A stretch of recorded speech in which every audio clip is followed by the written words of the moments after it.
Tallene, welcome and thanks for being here. Thanks so much for having me. I am excited to chat with you today because you are an expert in all things PCOS, and this is something I hear from a lot of readers and listeners with questions about, and not something I have a lot of personal experience with. And so I'm really excited to learn from you on this today. And I have in my show notes before we jump in that you also like to make up words to songs, but that you've even convinced your husband that you know the lyrics to them. And I have to hear about this because I have so many songs that I think I know the lyrics to, and then I see them written down and I'm like, oh, that's what they actually say. I mean, I've done this for the longest time and it's driven my sister insane. And I want to sing along and have fun. And then after I got married, I did that, and then my husband thought I knew all the words to everything until my sister came in and was like, it's all a lie. She doesn't know what she's saying. They're wrong. And she is just like blabbering to the music. That's awesome. I love it. Well, at least you're singing and having fun. I think there's something to be said, even from the health side of play and more spontaneity and joy in life. That's So, what I'm saying. That's exactly what I'm thinking when I'm singing along, well, I screaming love it. along. Well, the reason I'm excited to chat with you today is that you are, as I said, an expert in all things PCOS. And I know from reading your bio that this also stems from personal experience with it. So, to start off, can you maybe give us a little bit of your background and your personal experience with PCOS? Sure. I was diagnosed when I was 18 and I had a ruptured ovarian cyst that sent me to the hospital. It was super painful. And the first thing they said, was you have PCOS, which I was lucky to get diagnosed so quickly. And then they said you need to take birth control. And I really didn't understand like what was going on. How did this happen? I thought I was eating healthy. Where is this all coming from? None of my questions were answered. And I was just like, flung into the world, given birth control with no other option. And so after a while, I was really interested in nutrition and health. And I decided to get off of birth control just to see what would happen so I could regulate it naturally. And I didn't really have all the tools at the time. It was like the beginning of college. So I went off birth control and my symptoms came back with a vengeance, worse than ever before, like no period for like a year and cystic, painful acne, bloating, just the worst. Like all of the symptoms came back, the hair loss, the facial hair, everything. And then I started working with naturopathic doctors who really just steered me back into the right direction. They all kept telling me, you need to change your diet, you need to try gluten and dairy free, you need to change your lifestyle and manage your stress better. And we can get into everything in this episode, but there were a lot of things that they told me to do that were really life changing. And that really slingshotted me into learning more about PCOS. And I feel like most people have for sure heard this term by now, and maybe at least have a little bit of a passing understanding of what PCOS is. But can you kind of give us maybe a little bit more comprehensive of an explanation about what is actually happening in the body when there's PCOS? Because I feel like probably many people have had the similar experience that you had, where they're told that birth control is the normal treatment or the only option. So explain what's going on in the body and why doctors recommend birth control as the treatment option. Typically, women with PCOS, they find that they have irregular periods or they're not ovulating.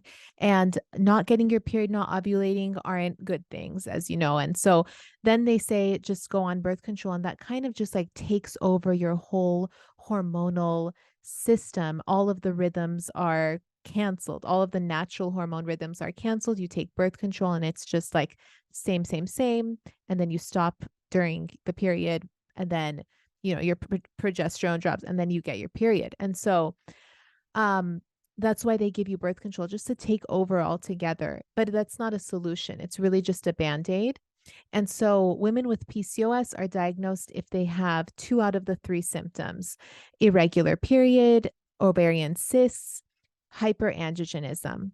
And it's just it all creates an environment where you have higher testosterone and then you trigger not having your period and not ovulating. And then you had an actual cyst rupture as well, which I've heard is a quite painful experience. And women can experience that as well, but they may not necessarily have that experience, even if they have PCOS, right? Exactly. Not everyone has ovarian cysts. And that's where the trouble comes in because a lot of women are misdiagnosed or just overlooked, um, that and told that they don't or they do have PCOS without looking at this criteria and realizing that you need two out of the three. It's not if you don't have ovarian cysts, you just don't have PCOS, because then we're just going to go through a life of all kinds of other symptoms and not know what to do about it because you weren't diagnosed with PCOS because you didn't have ovarian cysts. And so that happens to so many. That's why I was so lucky to be diagnosed so quickly. And from my understanding, PCOS can often go hand in hand with other conditions as well, because it does have these hormonal implications and sort of like metabolic implications as well, from my understanding. So it's like, even if you aren't trying to get pregnant or concerned with fertility, this is something you definitely still want to look at because it can have ripple effects into so many other areas. Right. It can affect your thyroid. It can also affect your blood sugar. 80% of women with PCOS have insulin resistance. And so when you have insulin resistance, it can turn into diabetes. It can turn into issues like that down the line, and then heart disease. And, it can be a very negative thing down the line if you just ignore your PCOS, which unfortunately many of us are told to do as soon as we're diagnosed. Just take birth control, pretend it's not happening, and when you want to get pregnant, come back. And by that time, like 15 years pass while you're on birth control and you haven't done anything to improve your insulin resistance or anything. In fact, birth control makes it worse. And then it makes it even harder down the line to get a hold of it, even though not to be negative, because you can get your PCOS under control. It's never too late. Yeah, it just seems like women aren't given the full range of options or kind of like even explanation or informed consent when they're just told that birth control is the only treatment option. And like you said, that kind of overrides your natural hormones. So you do get your cycle back, but it's not actually technically your cycle. It's a hormonally driven by exogenous hormone cycle, which then lets you further mask these underlying issues and sort of like ignore them for a longer time rather than facing sort of, I guess, the root cause. Exactly. That's what's happening to so many women. And it's the most common hormonal disorder. It's the most common endocrine disorder. And if it's the most common, shouldn't we know like what we can do to manage it? Because 1 in 5, and in some countries, 1 in 10 women with PCOS, I mean, women have PCOS. So that's a lot of women. It's a lot of people that need more guidance than just lose weight and take birth control, which is often the two statements that are told as soon as you're diagnosed. And I want to make sure we reserve a lot of time for the solutions portion of this, but I also want to make sure we understand from the root cause angle kind of why we're seeing this. And it seems like we're seeing it at a, like you just said, larger rate than we used to see it. And I've even heard of this in really young girls who have just gotten their cycles. Like, we're seeing it younger, we're seeing a higher incidence of this. What do you think are some of the factors that are contributing to the rise of PCOS? I love this question because it's definitely not talked about enough. PCOS has been around for centuries. Like, it's been around since the beginning of time. This is the woman's protective mechanism. This is the way our body protects us so we can fight or flee stress and danger, famine, warfare, whatever it was back then. And so what happens is you don't make as many eggs, you don't have as many children, and that helps you survive whatever the horrible condition was. And now it's exaggerated. We have so many endocrine disruptors in our environment. It's absolutely everywhere. We don't have control over it. We have a stressful lifestyle that's deemed as normal. We're driving in traffic, we're rushing here and there, we're always in flight or fight mode. And that kind of puts your body in this PCOS state. And it's a lot more extreme now because it's chronic. It's not just like, before, if there was a famine or warfare, that was a period of time and then maybe it was over, hopefully. Now it's like always every day, stress, stress, stress, chronic stress building on itself, and then creating that PCOS environment in a more exaggerated way. And, like I said, I mean, I don't like to go into the endocrine disruptors too much because there's so many and it gets so negative. So, what we can do is try to mitigate it and remove them as best as we can. And you have your wonderful line of products that do exactly that, toothpaste and things like that, and just swap things out to make the your environment less inflammatory.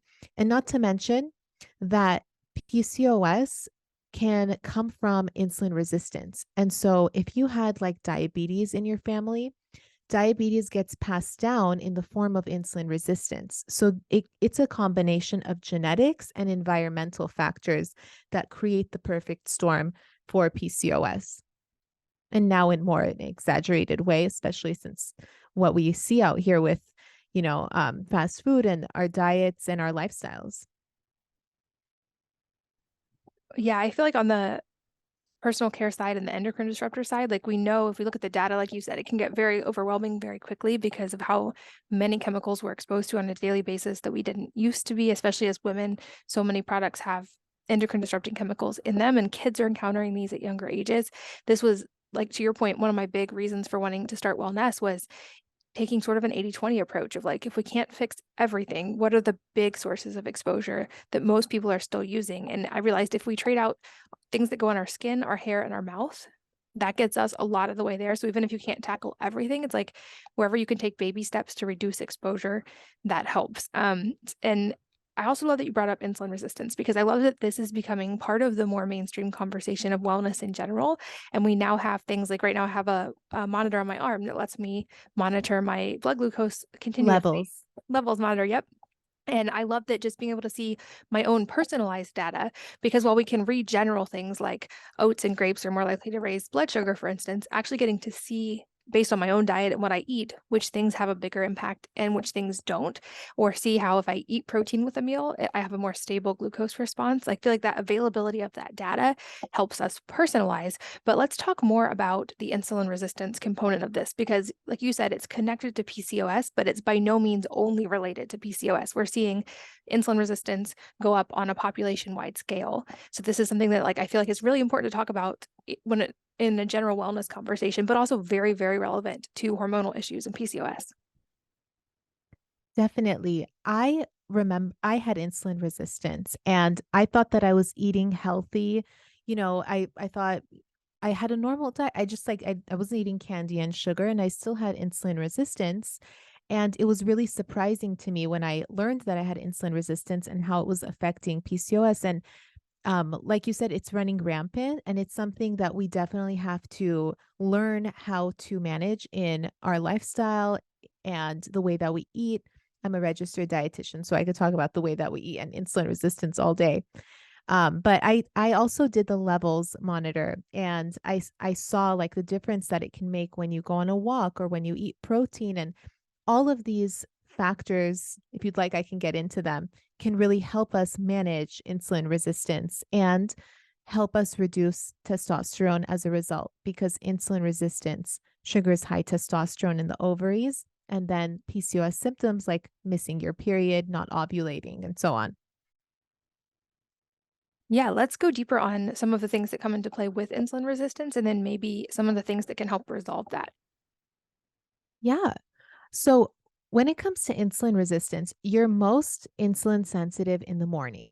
So, it starts with the mornings. Your morning sets you up for the rest of your day. If you have cravings for cookies and sugar and sweets later on, it all has to do with how you set yourself up in the morning. The morning is when you want to get 30 grams of protein. It's when you want to stabilize your blood sugar, not just having a smoothie with like berries and like almond milk and almond butter. I'm talking about protein powder, making sure that you're getting a balance of protein, carb, and fat in your breakfast. And also getting in your steps, because that can really help reduce your stress hormones, which are also related to blood sugar control. And so managing stress, walking, meditating can have a huge impact on your ability to manage blood sugar throughout the day. And also lifting weights. Lifting weights, slow weighted workouts, we like to call them, make a huge difference because that muscle that you're building is picking up sugar from your bloodstream and burning it for energy. And that's so much better for you because if you have sugar floating around in your bloodstream, it's going to store as fat in the midsection, specifically around your organs, around your liver, leading to fatty liver, and just making you feel like you're gaining weight in the midsection the most. And so when you're lifting weights, you're really getting that under control rather than doing a bunch of crunches or like running on the treadmill, which can actually create this stress hormone dysregulation. you're lifting weights, you're keeping your stress hormones balanced, and you're also picking up that sugar in your bloodstream. Yeah, I love both of those suggestions because I feel like the normal workout advice that's targeted toward women is actually not very supportive of our hormones. And, we could talk all day about how in the medical world, women were just viewed as like smaller men for a long time, and our hormones weren't taken into account at all, even in studies until 1993. And I feel like we're just now catching up to this on the workout side as well. Like, even when it comes to workouts, we're not just smaller men, even though lower body pound for pound we can be just as strong as men. We have a lot more hormonal fluctuations throughout the month than men do, which I think can actually be a superpower if you know how to use them and to like work with your body instead of just trying to force your body to do the same thing when you want it to every time. But I think the two things you said are such really helpful statements of walking in general, which we were meant to do as humans, and we know all the statistics that we're just not doing enough. But to your point, even a short walk after eating has a big effect on Yeah. glucose. And so this is like one simple habit. If we can integrate just going on a 10 or 15-minute walk after every time we eat, that can make a really profound difference on insulin levels over time. And then definitely lines up with my personal journey, but I'm very much an evangelist for women lifting heavy weights now. And I feel like the workout advice we were given for years, like to your point of cardio and go do high intensity classes and cardio and run on the treadmill, can be really stressful to our hormones. Whereas if we're building lean muscle mass over time, not only are we burning more at rest, and that lean muscle is supportive of our hormones, it's also helping us deal with glucose more effectively. And it's correlated to longevity in a whole lot of ways. Yeah, oftentimes the advice that we're given is flinging us in the wrong direction, especially with PCOS. We're told to cut more calories and go on the treadmill and run and kickbox and just hit workouts can be great, but there's a limit to that too. Like sometimes people are really forcing themselves into doing these intense workouts that are actually more creating more fatigue, more adrenal fatigue, and more blood sugar issues and stress and anxiety. And I mean, I can't even tell you how many comments I get on posts of women who say that they were told to eat only 800 calories and work out every single day for like 1 or 2 hours. And it's going to be harder for them to lose weight because of PCOS. So they have to try extra harder.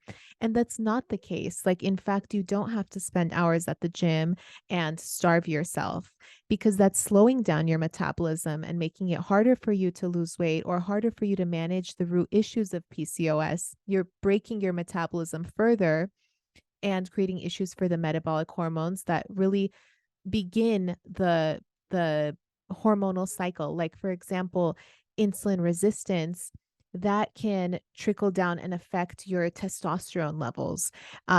Or if you're producing too much stress hormones like cortisol, your body is not going to produce estrogen, progesterone, all the things necessary for you to have your period. So at the end of the day, you really want to think what's going to support my stress hormones and my blood sugar. And it's definitely not cutting calories and running on the treadmill all day. For sure, and I'm so glad this is being talked about. My friend Noelle, who I think runs coconuts and kettlebells, recently posted a great thing that said like, "When is a time you should eat 1,200 calories a day?" And she went out of the room and she came back with her 3-year-old, and she's like, "When you're 3 years old, like that's the only time you should be eating 1,200 calories a day." It's But so women good. have gotten this advice for way too long, and like you said, we're actually further stressing out. We're sending stress signals to our body. And I love that you pointed out in the beginning PCOS actually was probably a protective thing. Like this helped us survive as women, but we understanding it that way, like we need to avoid the signals that are telling our body that we're stressed and starved and have all of our hormones out of balance. Another one that comes to mind for me, and I would love your take on this, is the light and sleep component. I actually just recorded a whole solo podcast on this, so it's very top of mind, but the data is really fascinating on cortisol rhythms in the morning. You said cortisol is highest in the morning, and it should be, though many people have a dysregulated cortisol rhythm and have insomnia or other issues as a result. But it turns out, from what I've read, morning light can be really important in signaling the body to have that correct circadian rhythm. And we know that sleep is very important for hormones in general. So I would love to hear your take on this and anything specific to PCOS that comes into play with light and sleep. Oh, definitely. Going on a walk in the mornings and a walk while the sun is setting, those light rays are different, and it's going to make a difference in your ability to sleep better at night and get some energy in the morning because it's going to help regulate your cortisol. I think it's so important to make sure that you're not staring at your phone screen at night and just like ruining that light rhythm that you're supposed to be having throughout the day. I think they call it a light diet, like something like that, where like you get in the great sunlight in the morning and then you're not like on your phone all evening because that suppresses your melatonin. And women with PCOS already struggle with melatonin. I've read that it's because our melatonin receptors aren't responsive, or it's not because we don't have enough melatonin, it's that the receptors aren't being responsive for whatever reason. These things happen to PCOS women. And so it's important to take it seriously because once your cortisol, um, let's say your cortisol is high at night, your melatonin is going to be suppressed. And then that's going to lead to poor quality sleep and also cravings the next day, more insulin resistance, and more PCOS problems. So your sleep has a huge role and factor in your ability to manage your diet and lifestyle the next day. And even doing intense workouts, like your stress hormones will be high, and it's hard for PCOS women to bring them back down. So that's going to affect your sleep too. And you wouldn't even know it because maybe you worked out like 1 o'clock, but it could still affect your sleep because you're not giving yourself a chance to bring that stress hormone down and rest and rejuvenate. And maybe you're looking at your phone screen or your computer or TV, and that's really making it even harder. Yeah, great points. And on the dietary side, I would love to go deep on because I know diet has a lot of ability to affect change for all of us, but in PCOS especially. And I know there are some specific recommendations that go along with the specific symptoms of PCOS. And you already kind of highlighted the importance of nourishing your body and not starving it and not signaling those stress hormones. But I know there's more to it than that. So when we're looking at the root cause approach with PCOS, what are some dietary things for women to keep in mind? One thing I do suggest is to try going gluten and dairy free for 30 days just to see how it affects your symptoms. These two foods can be really inflammatory, and every naturopathic doctor that I went to when I was first diagnosed begged me to go gluten and dairy free. And when I finally did it, it really helped reduce that inflammation. And I realized that I was doing a bunch of things that was good for my PCOS, but none of it was showing because I was fueling that flame of inflammation with gluten and dairy every time I was eating. And I didn't realize that even one slice of cheese for me in the morning, I would like put it on my egg or something. One slice of cheese a day was enough to give me horrible cystic acne. And if it's showing up on the outside, it's probably in the inside too, ovarian cysts. And that's when I realized when I cut that out that that's going to help me reduce inflammation. And so many women have tried it as well, and seen great results. And if you don't feel like you're sensitive to gluten and dairy, then there's so many other things you can do as well to help you manage your inflammation and insulin resistance. So it doesn't end there.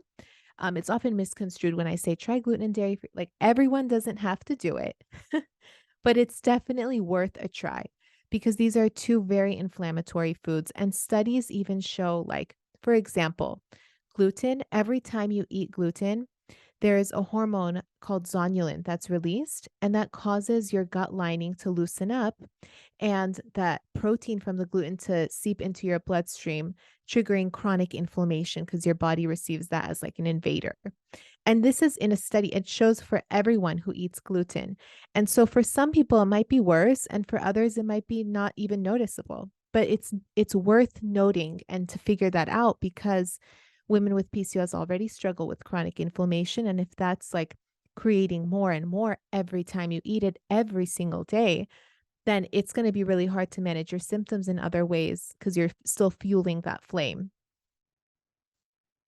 That makes sense. And it highlights, I think, another important trend that people are becoming aware of now, which is how personalized and individualized health truly is. And at the end of the day, each of us being our own primary healthcare provider and kind of doing our own experimentation. So like you said, that might be the factor that makes a huge difference for someone, and it might be a minor factor for someone else, but it's still really good to be aware of. And it seems like also with the insulin component and the hormone component, and the fact that PCOS can lead to weight gain, which often causes women to want to kind of severely restrict in diet. I would guess there are some nutrient deficiencies that can go along with PCOS and potentially some supplements that are helpful. So I'd love your take on this. Anything supplemental that women can try and experiment with that can be helpful? Oh, absolutely. So, just having inflammation alone makes it harder to absorb certain nutrients, zinc, magnesium, omega-3 fats.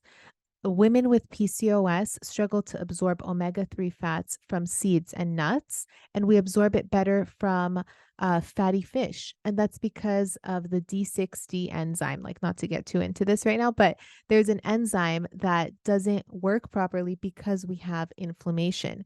And so we'll absorb omega-3 better if we get it from our fish. And that's why a fish oil supplement is so important, because most likely we're not eating fish every single day. But to get in those omega-3 fats to help support our hormone health, taking an omega-3 supplement is such a great idea. And also, a curcumin supplement has shown to create some great health benefits in reducing inflammation. It's a very potent anti-inflammatory supplement. And because we all PCOS women struggle with inflammation, it can be very helpful to take that consistently to keep that inflammation level nice and low. And then there's a great multivitamin that you could take that will cover all of the nutrients that might be stripped from you from taking medications like birth control and metformin. So those medications strip you of B12, zinc, magnesium, all essential for insulin sensitivity. So a good multivitamin is also important. And I know another recommendation that often goes along with, I would guess, some of the symptoms of PCOS, like insulin resistance and weight gain, is some form of time-restricted feeding or intermittent fasting and or some longer form of fasting. And I've experimented with all of these, but I don't, like I mentioned, I don't have PCOS, so I know there's some additional considerations that come into play when you're talking about PCOS and the hormone implications. But for instance, I have Dr. Sakchin Panda on this podcast before, who's the kind of foremost researcher on time restricted feeding and how often eating it even just a little bit shorter of a window might help improve insulin sensitivity for people. Is that true in women with PCOS as well, or does that teeter on the line of stress signals to the body? It depends from person to person. I've found that a 12-hour window is a nice, happy medium. Um, there's 13, 14, 15-hour fasts that can actually get really stressful. So you will know if it's too stressful for you. You'll feel it. You'll be like stressed. You know what I mean? So you are your best like advocate for that. But a 12-hour fasting window is great because it gives you a great amount of time to keep your insulin hormone nice and low so your body can rest and recover. And that's so much better for insulin resistance than you snacking throughout the night and just, eating all the way up until bedtime and not creating that window for yourself. That 12-hour window is really important and can definitely help with managing your weight as well because you're helping your insulin resistance. I did forget to mention a supplement. I just realized that's great for insulin resistance, and it's inositol. Have you heard of inositol? Yeah, I've heard of it and I've experimented with it a little bit, but I don't think we've talked about it on the podcast. So I would love for you to give us a primer on it. Oh, definitely. I mean, inositol is the most researched supplement for PCOS. I should have started with this when you asked me about supplements. Inositol is the most researched supplement and it helps with egg quality, ovulation. So many women talk about how it improves their cravings, their symptoms, their testosterone levels, because it really targets insulin resistance. There's a supplement called Ovasitol that has a 40-to-1 ratio of myo and D-chiroinositol. And this ratio is really important for PCOS women. Studies have shown that this helps improve insulin sensitivity as much as metformin. And it works just as effectively, except without all of the side effects. And so I talk about this a lot because so many women are given metformin for their blood sugar control. And we're just missing that 40-to-1 ratio in our cells. And that's attributing to the insulin resistance and making it so hard for us to manage it through diet. Because at a certain point, it's like your cravings, they're not your fault. Like it's hormonal. You have an issue with your cellular metabolism that's triggering that. It's not just because you didn't eat breakfast, or it can start with that, but it can also be this genetic component. And so taking a supplement that directly supplements what's missing, which is the 40-to-1 ratio, is so important if you have insulin resistance, especially if you want to get pregnant with PCOS. That's really good to know. I've seen it recommended from the sleep perspective as well, as it seems like it's really supportive of quality sleep, which we already talked about being another important factor in supporting your hormones through this. And I'm glad that you brought up cravings as well, because that's one thing I've noticed, and I try to encourage women is like if you're having hormonally based cravings, it does not matter how strong your willpower is. You could have iron willpower, it still eventually will crash because your hormones are part of your survival mechanism, and you will not be able to out willpower forever your hormones because they're designed to be in charge. And so Right. working with them is a much better solution. But when it comes to taking inositol or inositol, however you say it, are there any recommendations on timing or what time of day, since it is also sleep supportive? Is there time you like to take it during the day? Yes. So I suggest taking it with your breakfast and with your dinner. 2000 milligrams at breakfast, 2000 milligrams at dinner, because that's what the studies reflect. And so whenever I suggest a supplement, it's always related to studies done on PCOS women because we're very specific and the dosages matter, the amount of times you take it, it matters when you take it. So I do suggest taking it with breakfast and dinner. It's like a powder you mix with water, the Ovasitol is, because if you were going to get 4,000 milligrams in pill dosage, you're going to be swallowing like 8 pills and it's a lot. So they created a powder formula. It doesn't taste like anything and you just mix it with water. Good to know. And I want to make sure we touch on some of the more common complaints I hear from women with PCOS and make sure we get some good solutions related to the specific ones. And one being weight gain is often seems like very common with PCOS, even like really substantial weight gain within a short period of time. Do these strategies that we're talking about help resolve the weight gain side and help women lose weight again? Because it seems like women often, once they have PCOS, have trouble losing weight. Absolutely. Losing weight with PCOS has to do with managing your metabolic hormones. So, like I said, insulin and cortisol, these are two metabolic hormones that have the biggest impact on our ability to produce the right hormones to get our periods regulated and our mood and all of our symptoms. And so, if you want to lose weight with PCOS, you have to keep this top of mind when you make diet and lifestyle changes. So, for example, you had brought up, uh, inf- sorry, intermittent fasting. I almost said inflammation. So if you, let's say you do intermittent fasting, it could be great for your insulin levels. It could be bad for your cortisol if it's too much. So keeping those two hormones top of mind is going to help you be able to lose weight with PCOS, and also reducing inflammation, driving that flame of inflammation with foods that are inflammatory, a lifestyle that is really just full of toxins or sugar or processed foods. This, in combination with the genetic factors of PCOS, makes it really difficult to lose weight. So, reducing the inflammation and managing your blood sugar are key to being able to lose weight with PCOS. And what about the symptoms like actual cysts, like ovarian cysts, and hair loss seems like another common one with PCOS. Can those be not just managed, but eventually reversed as well? Absolutely. When we're diagnosed with PCOS, it's like a sentence. Like no one is told that you can reverse all of this. Your cysts can go away, your skin can clear, and your hair can grow back. But I'm here to tell you, if you're listening and you have PCOS, you can and you will, you know? And if you want to, let's say, get rid of ovarian cysts, you have to create an environment for your ovaries that is insulin sensitive and low in inflammation, because these are really triggering for high testosterone. And then that makes it harder for you to ovulate. And then the egg gets stuck and turns into a cyst over time. And you would be surprised how the picture of your ovaries can change in 3 months by changing your diet and lifestyle to be less inflammatory and more blood sugar friendly. And I've actually seen this from people, from first of all, myself. And also, people send me screenshots of their ultrasounds and they show me, they're like, look, I don't have ovarian cysts anymore.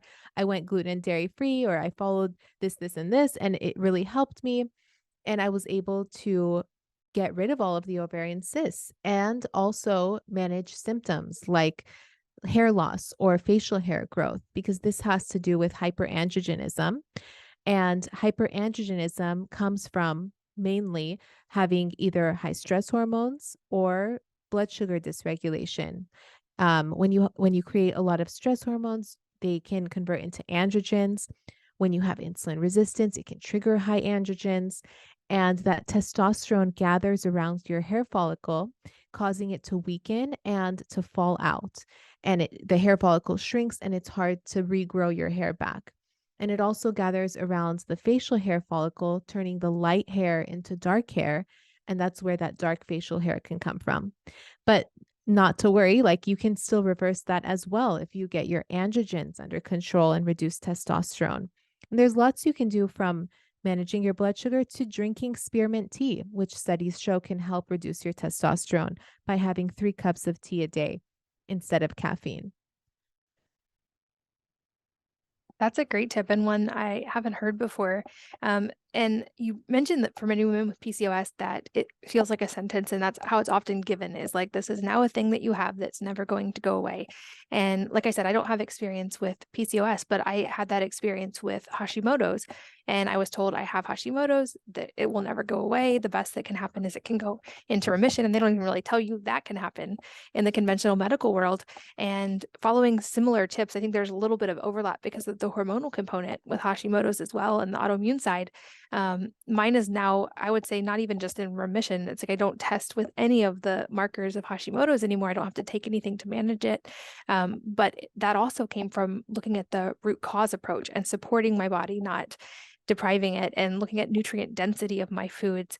Another one I've seen recommended for PCOS is consuming enough green vegetables and leafy greens to sort of, I've heard it say, bind to the excess hormones that are in the body. Is that helpful? And is that something you recommend? Yeah, that definitely is something I recommend, because it grabs onto that excess estrogen and it helps your body process it, helps your liver process it and excrete it. And having excess estrogen and estrogen dominance, along with high androgen levels, is a recipe for all of the PCOS symptoms: cystic acne, moodiness, hair loss, fatigue, and so on and so forth.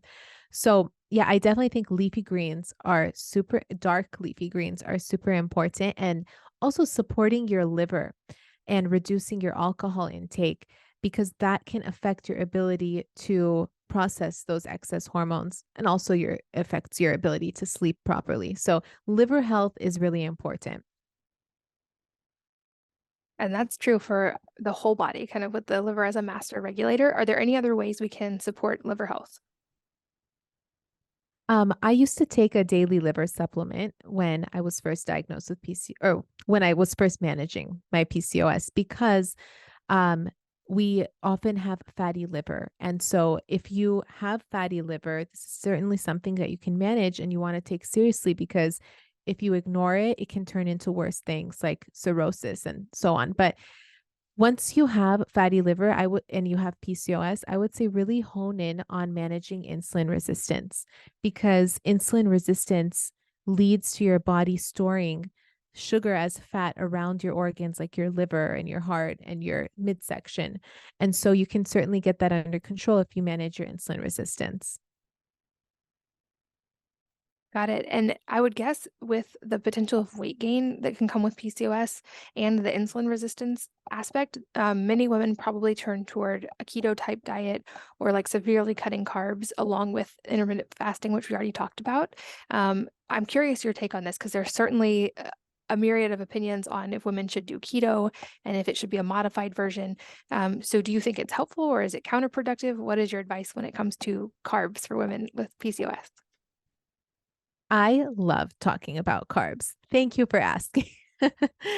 Keto is thrown around so much in the PCOS world because what easier way to reduce your insulin levels than to not eat any carbs? You know, so you're just not eating any carbs. There's no way your insulin levels can go up. I mean, they could, but not that much. And there you go. Problem solved, insulin resistance reduced. But that's actually not the case. That's what's thought might happen, but it's not very sustainable. And so a lot of women lose weight with PCOS when they go keto because it helps with their insulin resistance. Some women get pregnant very easily when they do the keto diet because immediately their insulin levels are under control. But from a long-term perspective, I feel that understanding your carb tolerance is a more sustainable way to go about your carbs. And that means perhaps starting at 120 to 150 grams of carbs per day, tracking it to see if you're getting within that range, if you feel comfortable tracking, and evaluate how you feel. If you're super fatigued after your meal, maybe the carbs were too much. If you're hungry after a meal, maybe they were too little, or maybe you have to boost your protein intake. You have to test it around a little bit, but my suggestion is not to immediately go to keto as soon as you're diagnosed or eat less than 50 grams of carbs because that's what somebody told you help them lose weight because it's not very sustainable. And then once you start eating carbs again, it's hard because you might find that you're gaining weight and you don't really know like how much to eat. The topic of carbs is really touchy because as soon as someone's diagnosed and they're scared and vulnerable, and then they're told never to eat carbs again, especially at a young age, 16, 18, whenever you're diagnosed, it kind of triggers you for like a lifetime of stressful eating patterns with carbs, specifically carbs, not just calories. And I see that a lot, and it's hard to reintroduce carbs into your diet because you're scared because this has apparently been the culprit of PCOS. You know what I mean? Um, so that's what they make it out to feel like. So carbs can be a scary thing to reintroduce, but I do feel that we all have a certain carb tolerance depending on our level of insulin resistance. And we should find that so that we feel satisfied after our meals and we don't feel like we're starving or craving or miserable. And once you feel satisfied and happy with the way you're eating and it's nurturing your metabolic hormones, you're going to feel like this is a sustainable lifestyle. You're going to slowly lose weight and naturally lose weight. Your body's going to metabolize what you're eating rather than you forcing it to lose weight with low calorie, low carb, lots of exercise. And it's going to feel normal, more normal for you. Yeah, I think that's very, very helpful perspective. And I'm glad you also mentioned protein in that explanation because I'm going to step on my soapbox for a minute when it comes to protein. I'm sure my listeners might be even a little tired of me saying this, but it was such a big key for me in realizing that with all the years of thyroid issues and having trouble losing weight, which is similar for women of PCOS, I had over restricted calories for so long that my body was stressed. My stress hormones were all out of whack. And for me, actually learning to eat more food and especially more protein was a big key in signaling to my body that I was safe and nourishing it appropriately so that it could let go of weight and not feel like Oh, it was starving. And so I feel like, and also women are not often given that recommendation as often as men are. I think men are better about protein consumption because they think more muscle centric than women do a lot of the time. yeah. But that's just one encouragement I now give to a lot of women is like, especially if you're struggling with weight in any capacity or just with the willpower side and feeling hungry, experiment with getting enough protein because it could be that the reason you're craving more food is your body actually needs it. And I now eat much more than I used to and track food to make sure I'm eating enough food and way less than I used to. So I always want to bring that up when there's a chance because I think under eating can be as damaging as overeating if you have stress hormones out of balance. Music to my ears. I completely agree. Like under eating can slow down your metabolism. Over exercising slows down your metabolism. As soon as you start supporting your metabolic hormones and eating protein, like you said, eating less inflammatory foods, making sure you're supporting your metabolism with proper supplements, then you're going to start naturally losing weight and it's your body's just going to be working properly again. But it does take a lot of thought work and intention to make sure that, okay, I'm eating lunch. Like, how do I make this high in protein? Or, okay, let me carve out a 10-minute walk after my lunch to help with my insulin resistance. Or, there's just so many things to think about. But it's just habit stacking too. It's like once you start, when you're ready, you introduce another thing. You don't have to do it all at once. Take it one step at a time. Yeah, that's really, really helpful to keep that in mind for sure so you don't get overwhelmed. Because I know probably similarly to how you felt, getting a diagnosis can be scary and overwhelming. And then part of you wants to just jump in and do everything and fix it. And then that can overwhelm you and actually make it harder in the long term. So I think that's a really good approach. Mhm. I'd also love to hear from the practical angle, maybe what a day in the management of PCOS looks like and some like kind of your own personal 80/20 and habits that you use that you find most impactful. Okay. Yeah, I can walk you through like my personal regular day managing PCOS. So typically I'll wake up and I'll do my workout in the morning. That's when I have the most time. That's when I feel like my cortisol is high. So I burn it off, right, in a nice, slow weighted workout. It really sets me up for good blood sugar regulation throughout the day as well. And then after my slow weighted workout, I'll have a protein shake. Make sure I get in like 25 grams of protein from that shake. And then a couple hours later, or like 1 hour later, I'll actually have like breakfast, which might be a couple eggs, gluten free toast, and almond butter, something like that. And I say this because one egg is only 7 grams of protein. And so it's like if you think two eggs is enough, it's really not. So I have to pair it with a protein shake. And then after breakfast, I sometimes go on a walk, but most likely I'll go on a walk after lunch. And then I do take my supplements in the morning. I get that all ready to go. And I just like I've set myself up. Like I got my workout in, my protein in, now my supplements, my morning is set. And then I'll have my lunch, which is also high in protein. I'll go on my walk, and then at night I go on a short walk, and I make sure that I have really good sleep hygiene. At this point, like at night, I am so strict now because it makes such a big difference in my ability to sleep deeply and get quality sleep. And by strict, I mean I'm not staring at my phone. I'm trying really hard to like read or do something other than something that's going to stimulate my cortisol. Um, and yeah, that's my evening routine, making sure that I'm doing like the light and fluffy things at the end of the day to bring the cortisol back down. And I do the 12-hour fast as well between dinner and breakfast. I love that. It seems like for a lot of people, making sure you get the protein in the morning, and if you're gonna shorten your eating window, shortening it closer to bedtime versus in the morning, especially for women, seems more helpful. I've experimented with this, and I've heard from a lot of people, listeners and readers who have experimented as well. And while often I feel like intermittent fasting, they're like, just skip breakfast and just eat lunch and then just stop eating. Yeah, It doesn't support female hormones very well. So if you want to eat in a shorter window without stressing your stress hormones, it seems to make a lot of sense to do what you do, where you're fueling your body in the morning, you're signaling that you are getting nourished, you're getting protein, you're getting supplements. And if you're going to stop eating earlier, stop eating at like dark or dinner and give yourself a few hours before bed to digest and get that all out of your system versus just giving yourself coffee in the morning, having your cortisol jacked up and not getting food in the morning. exactly. Once you start relying on coffee for your energy instead of having your protein and a great breakfast, we're already setting ourselves up for cortisol dysregulation. Coffee, sometimes when it's used as a crutch to give us energy, is just a sign that we're missing some components or we have to change things around in our diets and our lifestyles. And so I I definitely do not like support using coffee as a crutch.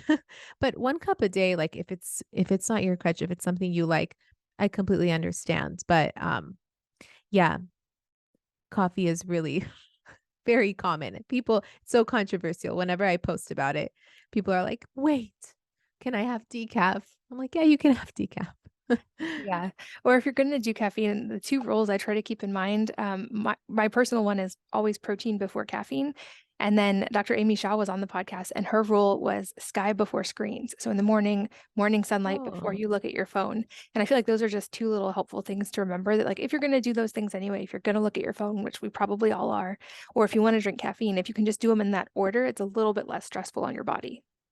yeah, I love that. I love that. And I also love how you mentioned earlier the 80/20 approach because every day isn't going to be perfect. Like you're not going to always avoid caffeine. Sometimes you're going to need it's like, you're not going to be perfect. It's going to happen. You're going to have to get through your day. Maybe you're going to reach for the coffee or I'm gluten and dairy free as well. And sometimes I'll have gluten like on accident or I'm really hungry and I have no choice and I wasn't prepared. Like these things happen and it's PCOS is a lifelong thing. And if you want to keep it in remission forever, you can't get caught up on those small moments of, imperfection. It's okay. Like this is part of life. This is part of the process. And if you're doing well most of the time and you're really supporting your metabolism and hormones, then that's great, and if you get caught up on things, it's just going to hold you back and make you feel like you're not doing good enough and then kind of inhibit you from continuing. Yeah, I think you're right. 80/20 lets us keep the perfect from being the enemy of the good or like getting it stuck in that cycle of like, oh, I already messed up today. So I'll just give up the whole rest of the day and I'll just start Yeah, again tomorrow. I've even heard the recommendation to kind of break your day into 4-hour blocks instead of thinking it as like a day as a block. It's like 4 separate blocks during the day. So even if something doesn't go perfect in the morning block, it doesn't restart the next day, it restarts at noon. And now you're back on track. And just like those exactly. little things, I think mindset, this all goes also points toward mindset's a huge piece of this.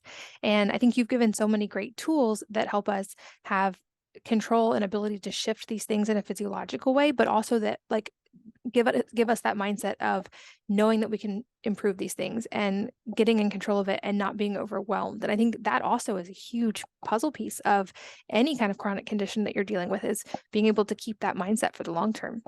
Exactly. That bigger picture mindset and just realizing that you have more control over PCOS than you think or than you were told that you have.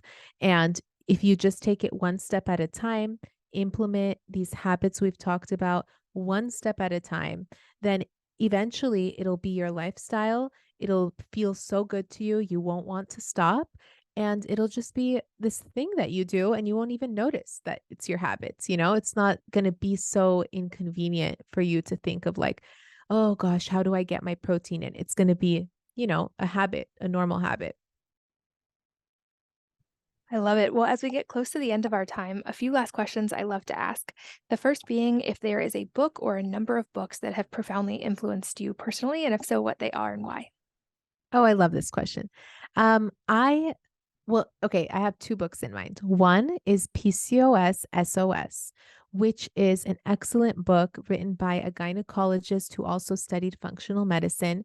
You can turn to any page and learn something new about PCOS. You don't have to start from the beginning, and she has research studies cited and it's really digestible the way that she states this kind of like information about PCOS and what's going on with our bodies.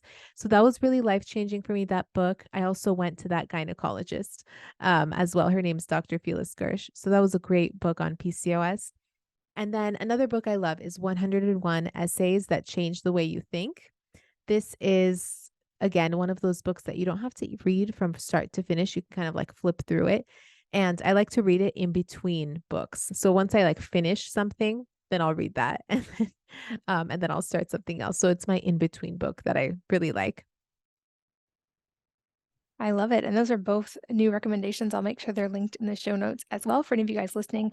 That's wellnessmama.fm, along with show notes I've been taking during this whole conversation.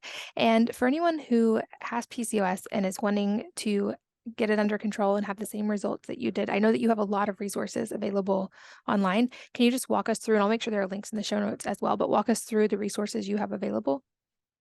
Sure. First, we have our website, PCOSweightloss.org, where you can find everything there as well. We also have our Instagram account, PCOS.weightloss, and our app that just launched called Sisterhood, The Sisterhood. It's spelled Cysterhood.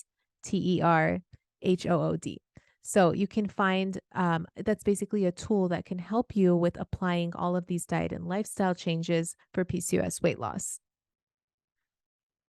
I love it. So those links will be in the show notes as well. And any parting advice for the listeners today that could be related to everything we've talked about or entirely unrelated life advice? Yeah, I feel that we have this incredible ability to heal ourselves. And whether or not you were told that in the beginning when you were first diagnosed, it's never too late. You can always reverse your symptoms, keep them in remission, and live symptom free with PCOS. Just because you're struggling with it now doesn't mean that you're going to be struggling with it forever. So keep that in mind as you are paving your way and figuring out how to reverse these symptoms. I love it. And I think that's a perfect place to wrap up for today. But I'm so grateful to you for being here and for all the work you're doing to help so many women. So thank you so much. Sure. Thank you so much for having me. This was a pleasure. And thanks as always to all of you for listening and sharing your most valuable resources, your time, your energy, and your attention with us today. We're both so grateful that you did. And I hope that you will join me again on the next episode of the Wellness Mama podcast.